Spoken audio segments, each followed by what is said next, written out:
Hello दोस्तों, video में आपका स्वागत है। मैं हूं राकेश कुमार और आप देख रहे हैं GIS हिंदी NCERT।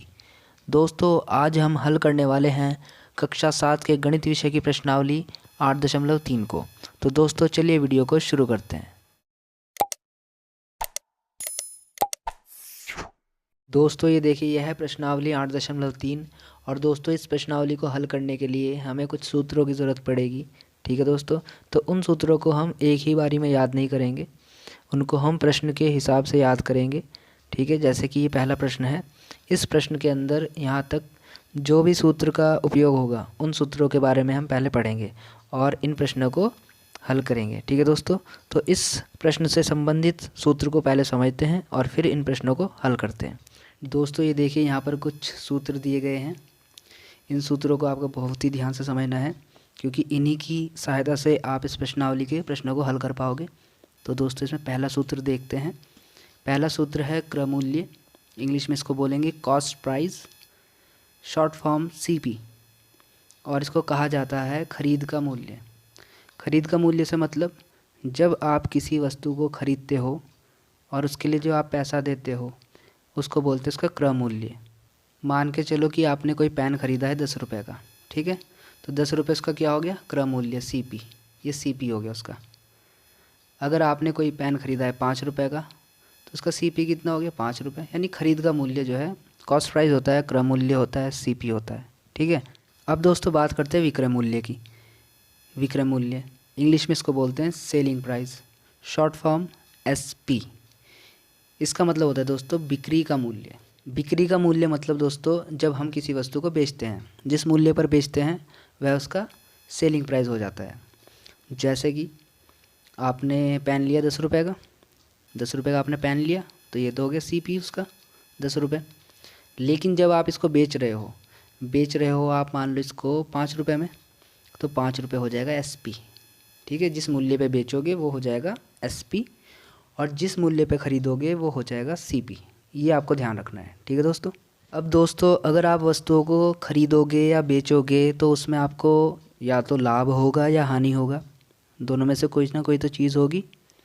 वस्तुओं को ख़रीदते वक्त या बेचते वक्त लाभ भी हो सकता है या हानि भी हो सकती है। ठीक है दोस्तों, अगर दोस्तों आप किसी वस्तु को कम मूल्य में ख़रीदते हो, मान लो आपने 10 रुपये में कोई पेन ख़रीदा, ठीक है, तो ये तो हो गया CP।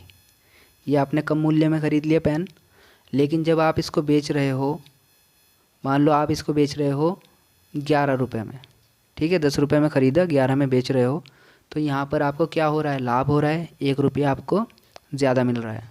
ठीक है दोस्तों, तो इस तरीके से आपको लाभ हो सकता है और ऐसे आपको हानि भी हो सकता है। अगर मान लो आप ख़रीदा आपने 10 रुपये का और बेच रहे हो आप 5 रुपये का, तो आपको 5 रुपये की यहाँ पे हानि भी हो रही है ना। तो इस तरीके से ख़रीदते वक्त चीज़ों को या बेचते वक्त आपको लाभ या हानि दोनों ही चीज़ें हो सकती हैं। तो इस तरीके से हम लाभ का फार्मूला और हानि का फार्मूला जो है सूत्र इसके यहाँ पे देखेंगे। ये देखिए, लाभ का फार्मूला बनता है फिर ऐसे ही लाभ, यानी कि इसको इंग्लिश में बोल सकते हो आप प्रॉफिट। लाभ कैसे निकलता है? जब SP ज़्यादा हो और CP कम हो, तो SP में से CP हम घटाएंगे तो लाभ निकल जाएगा। ठीक है, अब बात करते हैं हानि की। हानि का मतलब इंग्लिश में बोलते हैं इसको लॉस। इसमें जब CP ज़्यादा हो आपका, मतलब जब जिस प्राइस में आपने ख़रीदा है, कॉस्ट प्राइस, क्रय मूल्य आपका ज़्यादा है और कम प्राइस में बेच रहे हो, सेलिंग प्राइस कम है, CP ज़्यादा है, सेलिंग प्राइस कम है, तो इस केस में आपको हानि होगी। तो हानि का फॉर्मूला होता है CP माइनस SP। ठीक है, आपको याद रखना है सीधा ये चीज़। लाभ का फॉर्मूला होता है SP माइनस CP और हानि का CP माइनस SP। ठीक है दोस्तों, इतना काम करना है। अभी 2 फार्मूले और हैं, उनको समझिए। दोस्तों लाभ या हानि होने के बाद आप लाभ या हानि को किस प्रकार से देखोगे? आप या तो ऐसे देखोगे कि 1 रुपये का लाभ हुआ है, 2 रुपये का लाभ हुआ है, या 99 रुपये का लाभ या हानि हुई है। या तो आप ऐसे देख सकते हो या आप सीधा सीधा प्रतिशत देख सकते हो। प्रतिशत, ठीक है दोस्तों, प्रतिशत में आपको सारे आंकड़े लेने की ज़रूरत नहीं है कि आप लिखोगे कि 99 रुपये 25 पैसे का लाभ या 99 रुपये 75 पैसे की हानि हुई है। ये आपको करने की ज़रूरत नहीं पड़ेगी, उसमें सीधा आपके सामने एक परसेंटेज आ जाएगा, प्रतिशत आ जाएगा। ठीक है दोस्तों, तो लाभ प्रतिशत या हानि प्रतिशत भी निकालने के लिए बोला जाता है प्रश्न के अंदर। तो दोस्तों ये सूत्र हो गया आपका लाभ प्रतिशत निकालने का। ठीक है, लाभ प्रतिशत बराबर लाभ बट्टे CP गुना 100। ऐसे ही आपको हानि प्रतिशत अगर निकालना है तो क्या होगा, हानि प्रतिशत बराबर हानि बट्टे CP गुना 100। दोस्तों यहाँ पे प्रतिशत नहीं लगाना है आपको, ठीक है, ये गलती से हो गया मुझसे, इसको रहने देना आप। अब दोस्तों यहाँ पर आपको एक चीज़ ध्यान रखनी है, इसको अगर आपको याद करना है तो नीचे का ध्यान रखना है, नीचे CP ही रहेगा, कॉस्ट प्राइस रहेगा, क्रय मूल्य ही रहेगा, ये आपको याद रखना है। बस इतने फॉर्मूले अगर आपने याद कर लिए, ये सूत्र अगर आपने याद कर लिए, तो आपकी जो प्रश्नावली है आसानी से आप इसको हल कर पाओगे। ठीक है दोस्तों, तो अब इसकी प्रश्नावली का पहला सवाल करते हैं। दोस्तों ये देखिए, ये है प्रश्नावली 8.3 का पहला प्रश्न। क्रय विक्रय के निम्न सौदों में हानि या लाभ ज्ञात कीजिए। प्रत्येक दशा में प्रतिशत हानि या प्रतिशत लाभ भी ज्ञात कीजिए। दोस्तों यहाँ पर हमें दिया गया है एक क्वेश्चन है, इसमें सौदा है, कुछ भी सामान खरीदा या बेचा जा रहा है, तो इसमें हमें लाभ या हानि बताना है, साथ ही साथ हमें बताना पड़ेगा उसका लाभ प्रतिशत या हानि प्रतिशत। ठीक है दोस्तों, तो इसका A पॉइंट देखते हैं। बगीचे में काम आने वाली कैंची 250 रुपये में खरीदी गई तथा 325 रुपये में बेची गई। तो इसमें बताना है लाभ हो रहा है या हानि हो रही है। ठीक है दोस्तों, तो जैसे कि आप क्वेश्चन में देख सकते हो कि कैंची को ख़रीदा गया 250 रुपये में और बेचा जा रहा है 325 रुपये में, तो यानी कि लाभ हो रहा है, कम में ख़रीदा ज़्यादा में बेच रहे हैं, यानी फ़ायदा होगा, लाभ होगा। ठीक है दोस्तों, तो इसको ऐसे हम सॉल्व कर लेंगे। ठीक है, बाकी मैं इसको अच्छे से सॉल्व करके आपको दिखा देता हूँ। चलिए देखते हैं इसे। ये देखिए दोस्तों, पहले क्वेश्चन का जो A पॉइंट है उसका आंसर है ये। कैंची का क्रय मूल्य, कैंची जिस मूल्य पर ख़रीदी गई थी, यानी कि क्रय मूल्य मतलब CP, वह है 250 रुपये, 250 रुपये। ठीक है, 250 रुपये में कैंची को ख़रीदा गया था। और कैंची का विक्रय मूल्य जो उसको बेचा जा रहा था, यानी कि SP सेलिंग प्राइस, वो बेचा जा रहा है उसके अंदर 325 रुपये की। ठीक है, 250 में ख़रीदा और 325 में बेचा, तो दोस्तों क्या हो रहा है, लाभ हो रहा है। ठीक है, क्योंकि कम पैसों में ख़रीदा और ज़्यादा में बेचा जा रहा है, तो क्या होगा, लाभ होगा। तो हम निकालेंगे लाभ। लाभ का फॉर्मूला क्या होता है दोस्तों, SP माइनस CP, ये मैंने आपको बता दिया है पहले ही फॉर्मूले, SP माइनस CP। तो SP क्या है 325, ये यहाँ पे रख देंगे, माइनस CP 250। ठीक है, 250 रख देंगे यहाँ पे CP की जगह पे। अब इनको घटा लेंगे आपस में, 325 में से 250 को घटाओगे तो आ जाएगा 75 रुपये। तो दोस्तों 75 रुपये का लाभ हुआ है इस लेन देन में। ठीक है, अब दोस्तों लाभ तो निकल गए, लेकिन हमें निकालना है लाभ प्रतिशत। अगर लाभ निकला है तो उसका प्रतिशत भी निकालो। मान लो अगर हानि निकलती तो उसका हानि प्रतिशत भी निकालते हैं। ठीक है, तो ऐसे लाभ निकला है तो लाभ का प्रतिशत भी निकालना पड़ेगा, तो कोई प्रॉब्लम नहीं है, इसके लिए सूत्र वही लगेगा लाभ प्रतिशत वाला। ये देखिए, लाभ प्रतिशत बराबर लाभ बटे CP गुना 100, ये सूत्र है। लाभ कितना निकला दोस्तों हमारा 75, 75 रख दिया लाभ की जगह, बट्टे में CP कितना था हमारा 250, नीचे 250 रख दिया, देखिए। ठीक है, गुना 100 ऐसे ही रहा। ठीक है, ये सारी वैल्यूज़ हमने रख दी। अब दोस्तों डिवाइड कर लीजिए, इस ज़ीरो से ये ज़ीरो कट गया। ठीक है, इस 25 से ये 75 कट गया, 25 से कम 25, 25 दिया 75। ठीक है, ये 3 बच गया, ये यहाँ पे 10 बच गया, 3 की और 10 की गुणा करेंगे तो 3 ढाई 30 हो जाएगा। तो दोस्तों लाभ प्रतिशत कितना निकल गया, 30% दोस्तों लाभ होगा इसमें। ठीक है दोस्तों, तो इस तरीके से करने क्वेश्चन। अब देखते हैं दोस्तों इसका B पॉइंट। ये देखिए दोस्तों, B पॉइंट है, एक रेफ्रिजरेटर 12,000 रुपये में ख़रीदा गया और 13,500 में बेचा गया। तो इसमें हमें बताना है लाभ हुआ या हानि, और फिर उसका लाभ या हानि प्रतिशत भी हमें निकालना है। ठीक है दोस्तों, तो क्वेश्चन से आपको समझ में आ जाएगा, 12,000 रुपये में ख़रीदा गया और 13,500 में बेचा जा रहा है, यानी कि ज़्यादा में बेचा जा रहा है और कम में ख़रीदा गया था, यानी कि लाभ हो रहा है, साफ साफ पता चल रहा है। ठीक है दोस्तों, तो अब इसको पूरे क्वेश्चन को करते हैं। ये देखिए दोस्तों, B पॉइंट का आंसर है, रेफ्रिजरेटर का क्रय मूल्य CP कितना दिया है 12,000 रुपये। ठीक, और विक्रय मूल्य कितना दिया है SP 13,500 रुपये। 12,000 रुपये में ख़रीदा है और 13,500 रुपये में बेच रहे हैं एक रेफ्रिजरेटर को, तो लाभ होगा, साफ साफ दिखाई दे रहा है। तो आप लाभ निकालोगे। लाभ का फॉर्मूला होता है दोस्तों SP minus CP। SP minus CP, इसमें आप वैल्यू रख दो। SP कितना है 13,500, CP कितना है 12,000, घटाओगे आप आ जाएगा 1,500, 1,500। तो दोस्तों कितने का लाभ होगा 1,500। ठीक है दोस्तों। अब दोस्तों हमें निकालना है लाभ प्रतिशत। लाभ तो निकल गया, अब लाभ प्रतिशत भी आपको निकालना पड़ेगा। लाभ प्रतिशत निकालने के लिए सूत्र वही लगाएंगे हम, लाभ प्रतिशत बराबर लाभ बटे CP गुणा 100। ठीक है, अब लाभ कितना निकला है 1,500, CP कितना था 12,000, वैल्यू रख दी, गुना 100 ऐसे रहा। अब दोस्तों जो डिवाइड हो रहा है उसको डिवाइड कर लो।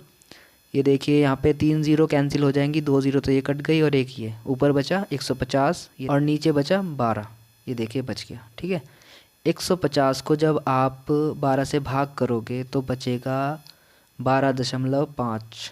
ठीक है दोस्तों, तो लाभ प्रतिशत निकला है 12.5। ठीक है दोस्तों, तो इस तरीके से क्वेश्चन भी हो गया। अब देखते हैं इसका सी पॉइंट। ये देखिए दोस्तों सी पॉइंट है, एक अलमारी 2,500 रुपये में खरीदी गई और 3,000 रुपये में बेची गई, तो इसमें बताइए लाभ होगा या हानि होगी।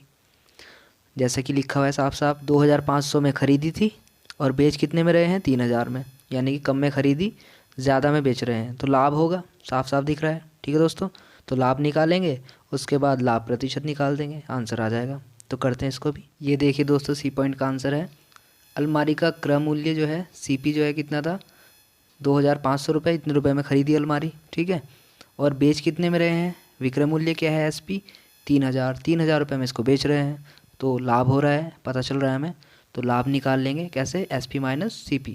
तो SP कितना है 3,000, इसमें से घटा लोगे आप CP यानी कि 2,500 को, तो आएगा 500 रुपये। तो 500 रुपये का हुआ है लाभ। अब हमें निकालना है लाभ प्रतिशत।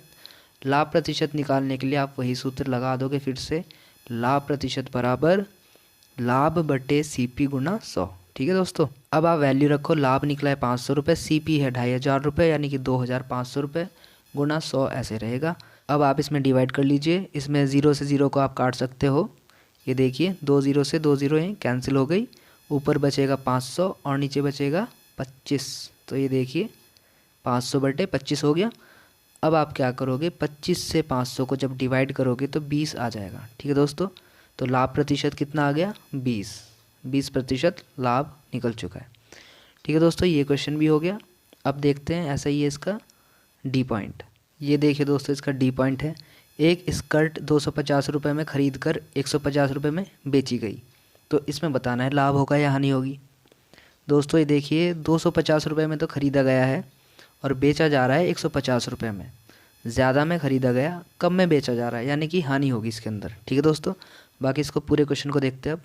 ये देखिए दोस्तों डी पॉइंट का आंसर है, स्कर्ट का जो CP है यानी कि क्रय मूल्य, जितने प्राइस पे उसको ख़रीदा गया था वो है 250, और स्कर्ट का जो SP है सेलिंग प्राइस यानी कि विक्रय मूल्य, जितने में स्कर्ट बेची जा रही है वह है 150। तो साफ साफ देख के पता चल रहा है इतने में ख़रीदी, इतने बेच रहे हैं तो हानि होगी, क्योंकि ज़्यादा में ख़रीदी कम में बेच रहे हैं तो हानि होगी।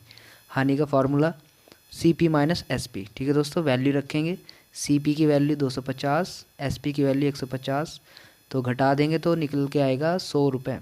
100 रुपये की हानि हुई है, 100 रुपये का नुकसान हुआ है, तो हानि हुई है तो अब हमें हानि प्रतिशत भी निकालना होगा।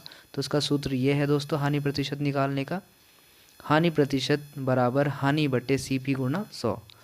लाभ प्रतिशत में क्या था, ऊपर यहाँ पे हानि की जगह लाभ था, बाकी सारी चीज़ें ऐसी की ऐसी थी, CP गुणा 100 सब कुछ ऐसा ही था, तो ये सूत्र याद करने में आपको प्रॉब्लम नहीं होगी। अब देखिए वैल्यू रखते हैं, हानि निकल के आया है 100, CP 250 है, गुणा 100 ऐसे ही रहा। आप डिवाइड कर सकते हो यहाँ पे, इस 0 से इस 0 को कैंसिल कर सकते हो। ठीक है, और इस 25 से 25 से कम 25, 25 चौका 100। ठीक, याद आएगा, नीचे तो कुछ नहीं बचा, 1 बचा है, इसको आप छोड़ भी सकते हो। ऊपर 4 बचा है और गुणा में 10 बचा है, 4 की और 10 की आप गुणा करोगे तो बच जाएगा 40। ठीक है दोस्तों, तो हानि प्रतिशत निकल के आएगा 40। तो दोस्तों इस तरीके से देखिए ये क्वेश्चन भी हो गया है, आसान है। आप देखते हैं दोस्तों इसका दूसरा क्वेश्चन। ये देखिए दोस्तों दूसरा क्वेश्चन है, दिए गए प्रत्येक अनुपात के दोनों पदों को प्रतिशत में बदलिए। दोस्तों यहाँ पे दोनों की जगह सभी होना चाहिए, क्योंकि यहाँ पे 2 से ज़्यादा पद हैं। ठीक है, तो सभी पदों को प्रतिशत में बदलिए। जैसे यहाँ पे लिखा है 3:1, 3 को भी प्रतिशत में बदलना है, 1 को भी। यहाँ पे 2:3:5, इन तीनों को ही प्रतिशत में बदलना है। ठीक है दोस्तों, ऐसे इन्हें, ऐसे इन्हें, ऐसे इन्हें। ठीक है दोस्तों, तो चलिए इसका आंसर देखते हैं। ये देखिए दोस्तों, दूसरे क्वेश्चन का ए पॉइंट है ये। 3:1 को, इसमें जो पद हैं अलग अलग, इनको हमें प्रतिशत में बदलना है। तो सबसे पहले क्या करेंगे दोस्तों, इनका योग निकालेंगे, जोड़ लेंगे। 3 और 1 को जोड़ेंगे तो आएगा 4। ठीक है दोस्तों, अब देखिए 3 का हमें प्रतिशत रूप निकालना है कि जो 3 है इसके अंदर वो कितने प्रतिशत है। तो ऐसे करेंगे, देखो 3 तो ऐसे रखना है आपको, नीचे आएगा जो इनका योग था 4, ठीक, गुना 100 से गुणा क्यों करी, क्योंकि हमें प्रतिशत में बदलना है। किसी भी नंबर को, किसी भी संख्या को अगर प्रतिशत में बदलना है तो 100 से गुणा करते हैं। ठीक है, 100 से इसलिए गुणा कर दी। अब दोस्तों इसको डिवाइड करेंगे, 4 एकम 4, 4 से 100 को डिवाइड करेंगे आएगा 25। यहाँ पे 3 बचा, यहाँ पे 25 बचा, अगली लाइन में हमने लिख दिया 3 गुना 25। इन दोनों की गुणा करेंगे 25 और 3 की, तो आएगा 75%। ठीक है दोस्तों, तो इस अनुपात में 3 तो निकल गया 75%, ये 75% है। अब 1 के लिए निकालते हैं। ये देखिए दोस्तों, 1 का प्रतिशत रूप, तो ऊपर 1 लिखेंगे, जो योग था इनका 4 वो नीचे लिखेंगे, 100 से गुणा करेंगे प्रतिशत में बदलने के लिए। 4 से 100 को डिवाइड करेंगे आएगा 25। यहाँ पे 1 बचा, यहाँ पे 25 बचा, इनकी गुणा करेंगे आएगा 25%। ठीक है दोस्तों, तो इस तरीके से इस अनुपात में जो 3 है वो तो हो गया 75% और जो 1 है वो हो गया 25%। ठीक है दोस्तों, तो इस तरीके से होने का क्वेश्चन ही है। अब देखते हैं दोस्तों इसका बी पॉइंट। अब है दोस्तों बी पॉइंट, इसमें दिया है 2:3:5। इनको भी दोस्तों अलग अलग से प्रतिशत के रूप में लिखना है। तो वही काम करेंगे जो अभी हमने पहले क्वेश्चन में किया है। इसका योग निकालेंगे सबसे पहले, तो 2, 3 और 5 को जोड़ लेंगे तो आएगा 10। अब दोस्तों हमें निकालना है सबसे पहले 2 के लिए प्रतिशत का रूप। तो 2 का प्रतिशत रूप, तो 2 ऊपर लिखेंगे और जो इनका योग था वो नीचे आएगा। ठीक है, प्रतिशत में बदलने के लिए 100 से गुणा कर दोगे। ठीक है दोस्तों, इसके बाद आप इसको डिवाइड करो। 10 से जब आप 100 को भाग करोगे, 1 0 1 कट गई, ऊपर बचा 2 और यहाँ पे बचा 10। 2 और 10 की गुणा करोगे तो आएगा 20%।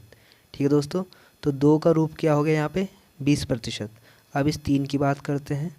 ये देखिए 3 का प्रतिशत रूप बराबर, तो 3 लिखना पड़ेगा, नीचे वही लिखोगे जो योग आया था कुल, और गुना करोगे 100 से, डिवाइड कर दोगे, 0 से 0 कैंसिल, यहाँ पे बचा 3 और यहाँ पे बचा 10। 3 और 10 की गुणा करोगे तो आएगा 30%। ठीक है दोस्तों, ऐसे ही आप निकालोगे 5 का प्रतिशत रूप। तो ये देखिए 5 का प्रतिशत रूप बराबर, ऊपर 5 रहेगा, नीचे जो कुल आया था उनका योग वो रहेगा, गुना करोगे 100 से, डिवाइड कर दोगे, 0 से 0 कैंसिल, यहाँ पे बचा 5, यहाँ पे बचा 10, इनकी गुणा हो जाएगी अगली लाइन में, तो आएगा 50%। तो दोस्तों इस तरीके से हमने इन तीनों के प्रतिशत रूप निकाल दिए हैं। 2 का प्रतिशत रूप है 20, 3 का प्रतिशत रूप है 30 और 5 का है 50%। ठीक है दोस्तों, तो इस तरीके से होना है क्वेश्चन। अब देखते हैं इसका सी पॉइंट। ये देखिए दोस्तों सी पॉइंट है 1:4। तो इनको प्रतिशत रूप में बदलने के लिए सबसे पहले योग करेंगे, 1 और 4 को जोड़ेंगे तो आएगा 5। अब निकालना है 1 का प्रतिशत रूप, तो 1 तो ऐसे ही रहा देखो, और नीचे आएगा जो इनका योग किया था हमने यानी कि 5, और गुणा करेंगे 100 से। अब दोस्तों आप डिवाइड कर दो 5 से 100 को, तो आएगा 20। 1 की और 20 की गुणा करोगे तो 20 ही रहेगा। ठीक है दोस्तों, तो यहाँ पर जो ये 1 था, इस 1 का प्रतिशत कितना आ गया 20, यहाँ पे 1 का प्रतिशत है 20। अब इस 4 का प्रतिशत देखते हैं, इसको जब हम प्रतिशत रूप में बदलेंगे 4 को, तब देखेंगे कितना आता है। ये देखिए दोस्तों 4 का प्रतिशत रूप बराबर, 4 तो ऐसे रहेगा, नीचे आएगा जो इनका योग किया था हमने 5, और गुना हो जाएगी 100 से, डिवाइड करेंगे 5 से 100 को तो आएगा 20। यहाँ पे 4 बचेगा, यहाँ पे 20 बचेगा, इनकी गुणा दिखाएंगे अगली लाइन में, 20 चौके हो जाएगा 80। ये हो गया दोस्तों 80%। ठीक है दोस्तों, तो यहाँ पर 1 का जो प्रतिशत आया है वो है 20%, 4 का जो प्रतिशत आया है 80% है। दोस्तों इन दोनों को आप जोड़ोगे तो 100% हो जाएगा पूरा। ऐसे सभी क्वेश्चन में जब आप उनके सारे प्रतिशत जोड़ोगे तो 100% ही आएगा। ठीक है दोस्तों, अब देखते हैं इसका डी पॉइंट। डी पॉइंट देखिए दोस्तों, अब 1:2:5 इसको बदलना है प्रतिशत के रूप में। सबसे पहले योग करेंगे, जोड़ लेंगे सबको, आएगा 8। अब निकालेंगे सबसे पहले इसका 1 का प्रतिशत रूप। तो 1 का प्रतिशत रूप बराबर 1 ऐसे रहेगा, देखो नीचे आएगा जो इनका योग किया था 8 मतलब, ठीक, गुना करेंगे 100 से प्रतिशत में बदलने के लिए। अब दोस्तों डिवाइड करेंगे, 8 से इसको डिवाइड कर देंगे तो सीधा सीधा आ जाएगा 12.5%। ठीक है दोस्तों, तो 1 का प्रतिशत तो आ गया 12.5। अब 2 का देखते हैं ऐसे ही। ये देखिए 2 का प्रतिशत रूप 2 ऐसे रहेगा, नीचे आएगा इनका योग जो कि 8 निकला था, 100 से गुना कर देंगे। दोस्तों फिर क्या करना है, इससे इसको भाग करेंगे तो 12.5 आएगा और ये 2 देखिए ऐसे रहा। ठीक है, अब दोस्तों इनकी आपस में गुना कर देंगे तो आएगा 25%। तो 2 का प्रतिशत रूप हो गया 25%। ठीक है, अब निकालेंगे 5 का प्रतिशत रूप। तो 5 का प्रतिशत रूप निकालने के लिए हमने लिख दिया 5 का प्रतिशत रूप बराबर 5 ऐसे रहेगा, नीचे आएगा इनका योग था जो 8 और गुना हो जाएगी 100 से। डिवाइड कर दोगे इससे आएगा 12.5 और ये 5 ऐसे रहेगा, इनके आपस में गुणा करेंगे तो आएगा 62.5 और ये आ गया दोस्तों प्रतिशत में। ठीक है दोस्तों, तो इस तरीके से क्वेश्चन आपके हो जाएंगे। अब देखते हैं दोस्तों इसका तीसरा क्वेश्चन। दोस्तों ये देखिए, ये है क्वेश्चन नंबर 3। एक नगर की जनसंख्या 25,000 से घटकर 24,500 रह गई। घटने का प्रतिशत ज्ञात कीजिए कि जो जनसंख्या है वो 25,000 से 24,500 रह गई, तो कितने लोग कम हुए, 500 कम हो गए, है ना। तो जो ये 500 लोग कम हुए हैं इनका प्रतिशत बताना है कि कितने प्रतिशत लोग कम हो गए हैं। ठीक है दोस्तों, घटने का प्रतिशत बताना है। तो दोस्तों चलिए इस क्वेश्चन को समझते हैं। ये देखिए दोस्तों, तीसरे क्वेश्चन का आंसर है। दोस्तों क्वेश्चन में जैसे कि दिया हुआ था कि पहले एक नगर की जनसंख्या थी 25,000, उसके बाद घटकर वो हो गई 24,500। तो जनसंख्या में जो कमी थी उसका हमें प्रतिशत निकालना था कि कितने प्रतिशत कमी हुई है। तो दोस्तों कमी को प्रतिशत में निकालने के लिए पहले हम देखेंगे कि जनसंख्या में कमी कितनी हुई है। ठीक है, बाद में फिर उसको प्रतिशत में हम बदलेंगे। तो दोस्तों हम निकालेंगे जनसंख्या में कमी। दोस्तों जनसंख्या में कमी कैसे निकलेगी, पहली जो जनसंख्या थी मतलब कि 25,000, इसमें से आप माइनस कर दोगे 24,500 जो जनसंख्या बाद में रह गई। ठीक है, 25,000 में से 24,500 जब आप घटाओगे तो बचेगा 500। तो यानी कि जनसंख्या कितनी कम हुई है, 500 लोग कम हो गए यानी कि उसमें से। ठीक है, अब इस 500 लोगों को हमें प्रतिशत में बदलना है कि ये जो कमी हुई है कितने प्रतिशत कमी है। जो ये 500 लोग कम हुए हैं ये वास्तव में कितने प्रतिशत लोग कम हुए हैं। ठीक है दोस्तों, तो देखिए इसको ऐसे करेंगे हम, जनसंख्या में प्रतिशत कमी। दोस्तों हम क्या करेंगे, ऊपर तो लिखेंगे जनसंख्या में जो कमी हुई है, ठीक है, और नीचे लिखेंगे मूल जनसंख्या जो पहले जनसंख्या थी शुरुआती समय में, फिर गुणा करेंगे 100 से। 100 से गुणा करने का रीज़न होता है प्रतिशत में बदलने के लिए हम 100 से गुणा करते हैं। ठीक है दोस्तों, अब दोस्तों हम वैल्यूज़ रख देंगे यहाँ पे। जनसंख्या में कमी 500 लोग कम हुए थे, पहले जो जनसंख्या थी मूल जनसंख्या 25,000 थी, प्रतिशत में बदलने के लिए 100 से गुणा करेंगे। ठीक है दोस्तों, अब हम डिवाइड कर देंगे। यहाँ पे आप देख सकते हो ये 2 ज़ीरो, ये 2 ज़ीरो कैंसिल और 1 ज़ीरो इससे कैंसिल। ऊपर बचता है दोस्तों यहाँ पे 50 और नीचे बचता है 25। ये देखिए, अब दोस्तों इस 25 से इस 50 को डिवाइड कर दीजिए, आएगा 2%। ठीक है दोस्तों, अतः जनसंख्या में 2% की कमी हुई है। जनसंख्या कितनी कम हो गई है, 2% जनसंख्या।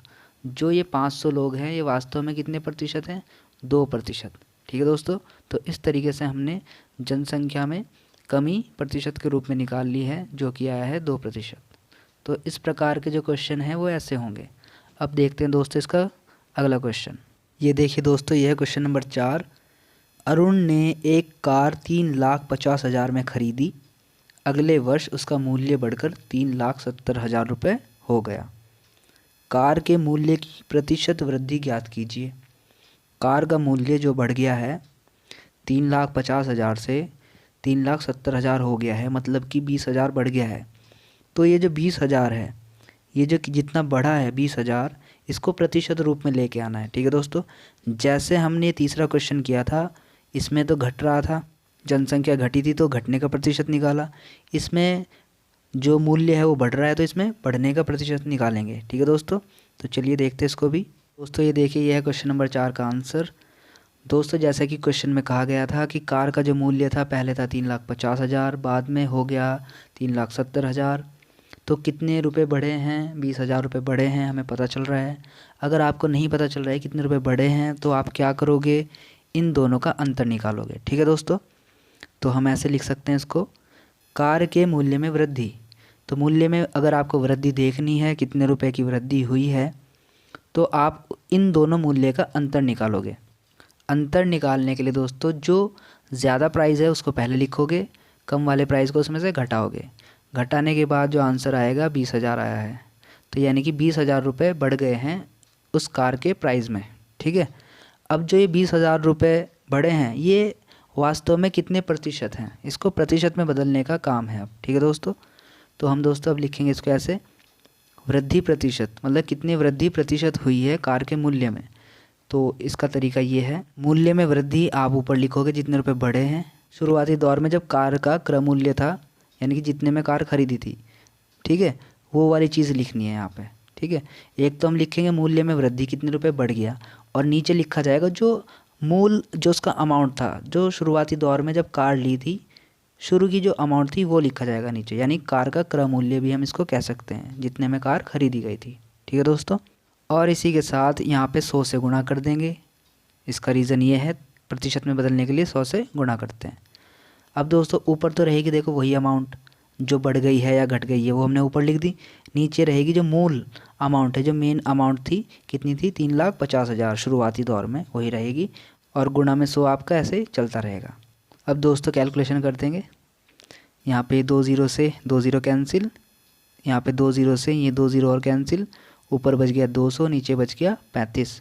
तो ये आगे देखिए 35 से 200 को ये भाग करोगे आप, इस तरीके से कर सकते हो। यहाँ पर 5 सत्ते 35, और 5 से जब 200 को डिवाइड करोगे तो आएगा 40, 5 चौक 20, और वो ज़ीरो आ गया, ऐसे छोड़ देंगे, 40/7 आ गया। अब आप 7 से 40 को डिवाइड करोगे तो सही में आंसर आएगा 5 सही 5/7%। तो हम लिख सकते हैं दोस्तों, अतः कार के मूल्य में 5 सही 5/7% की वृद्धि हुई है। ठीक है दोस्तों, क्वेश्चन समझ में आपको। दोस्तों अगर आपको यह वीडियो अच्छी लगी है तो प्लीज़ वीडियो को लाइक कर देना, अपने दोस्तों में शेयर कर देना, कमेंट करके बताना कैसी लगी है। और हाँ, अगर आप इस चैनल पर नए हो तो प्लीज़ चैनल को सब्सक्राइब कर लेना, क्योंकि मैं आगे और भी ऐसी वीडियो बनाता रहूँगा। ठीक है दोस्तों, बाकी दोस्तों वीडियो को देखने के लिए आपका बहुत बहुत धन्यवाद। Thank you.